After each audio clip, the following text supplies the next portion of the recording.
Bonjour, je m'appelle Rémi Savage et je suis propriétaire de Shapes à Londres, de Bar Nouveau à Paris et de Abstract à Lyon. Mais je suis avant tout barman. Notre manière de travailler, c'est d'essayer de créer des expériences qui sont dans tous les détails au service d'un mouvement d'art en particulier. Évidemment avec un gros focus sur le cocktail. Je suis Thibaut Spivak, chef de cuisine et propriétaire du restaurant Ananas à Paris 17e. On essaye au sein du restaurant de mettre en avant les terroirs franciliens et français, de valoriser au maximum la cuisine végétale avec une relation avec le zéro gaspillage, le recyclage des biodéchets, une réflexion sur l'énergie, d'apporter des assemblages originaux pour faire redécouvrir une cuisine moderne qui est finalement un retour à nos sources. Je pense que l'assemblage dans une cuisine, ou même dans un restaurant, je ne sais pas si tu me rejoindras, mais on va parler évidemment d'assemblage gustatif, donc les arômes, les saveurs, des produits entre eux, qui sont un peu la ligne directrice de base, mais on va aussi assembler des visuels, en fait, on va chercher les cinq sens,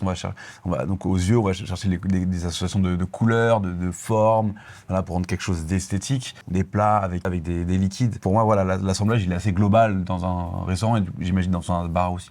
Complètement. J'adore ce que tu dis sur cette idée de non seulement assembler des goûts, des arômes, des saveurs entre eux, et au-delà même du liquide ou des solides, c'est en fait est-ce que tu les assembles, mais tu les assembles dans quoi? Et donc cet assemblage qui se fait entre le liquide, dans mon cas, et le verre dans lequel son contenant, ça devient déjà un assemblage. Ensuite, sur quelle table tu viens le poser, il y a un autre assemblage qui se crée. Et en fait, il y a tous ces espèces de peut-être des détails, on appellerait ça des détails, mais en fait, c'est un espèce d'assemblage géant, de petits assemblages entre eux qui se créent. Et au final, c'est ce qui arrive peut-être à créer une expérience qui devient complète. On a un espèce de défi constant dans mon boulot, c'est d'essayer et de mettre en avant certains aromatiques des produits avec lesquels on travaille, et en même temps essayer de tout le temps jouer sur ces combinations qui sont possibles. Est-ce que ce côté glace à la vanille irait bien avec ce côté café mi-rôti? Et tu sais, d'avoir un peu cette tension, et quelque chose qui est assez intéressant pour moi, c'est d'avoir justement un liquide qui nous permet de nous exprimer tout en s'exprimant lui-même.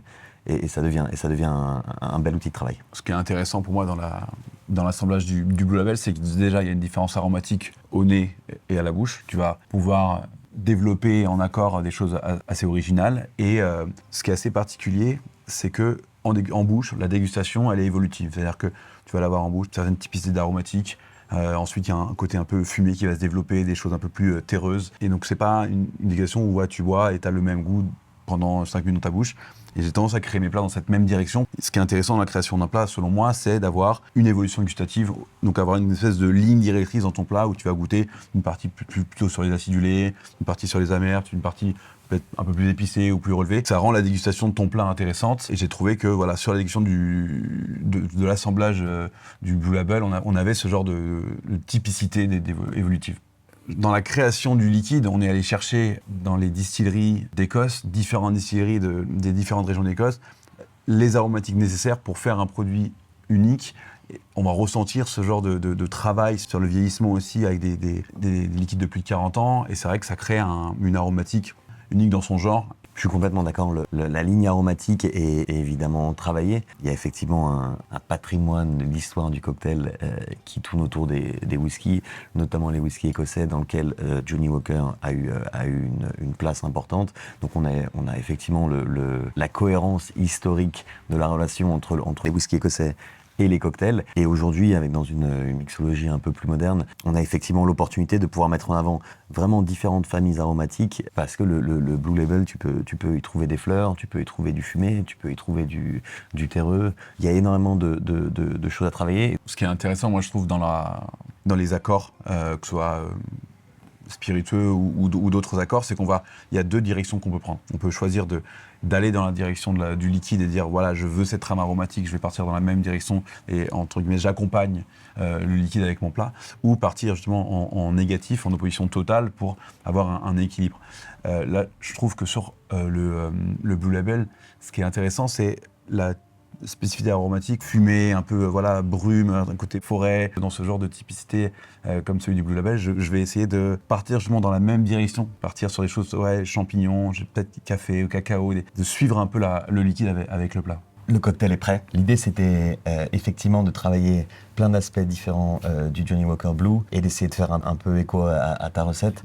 On a ici un thé qui s'appelle Amacha, qui naturellement est très riche en sucre et qui a des aromatiques assez fines avec une pointe de menthe sur la fin. Le café, donc on part d'un café vert qu'on rôtit nous-mêmes et on l'arrête un peu juste avant un niveau qui est plus traditionnel pour en faire des espressos, des cafés filtres. Là, pour le coup, ça n'a aucun usage, à part le fait de sortir justement ces arômes de noisettes qui se marient très bien. Et au final, un peu de vin de paille. On va voir cette espèce d'onctuosité en même temps avec une pointe d'oxydation, c'est un tout petit rancio sur la fin qui crée une belle tension. Et donc, tous ces ingrédients mis ensemble pour essayer d'emmener ces différents aspects de Johnnie Walker Blue. Ok, très bien. Parce que justement, moi, je suis parti un peu genre sur l'inverse de ton café, que toi, qui est plutôt travaillé sur le vert. Moi, je suis sur un café très torréfié où justement, il y a une base d'expresso qui est très présente dans le plat, qu'on va retrouver du coup dans l'émulsion, donc un lait de parure de céleri au café, expresso et cacao. Donc, vraiment, ce côté profond, umami.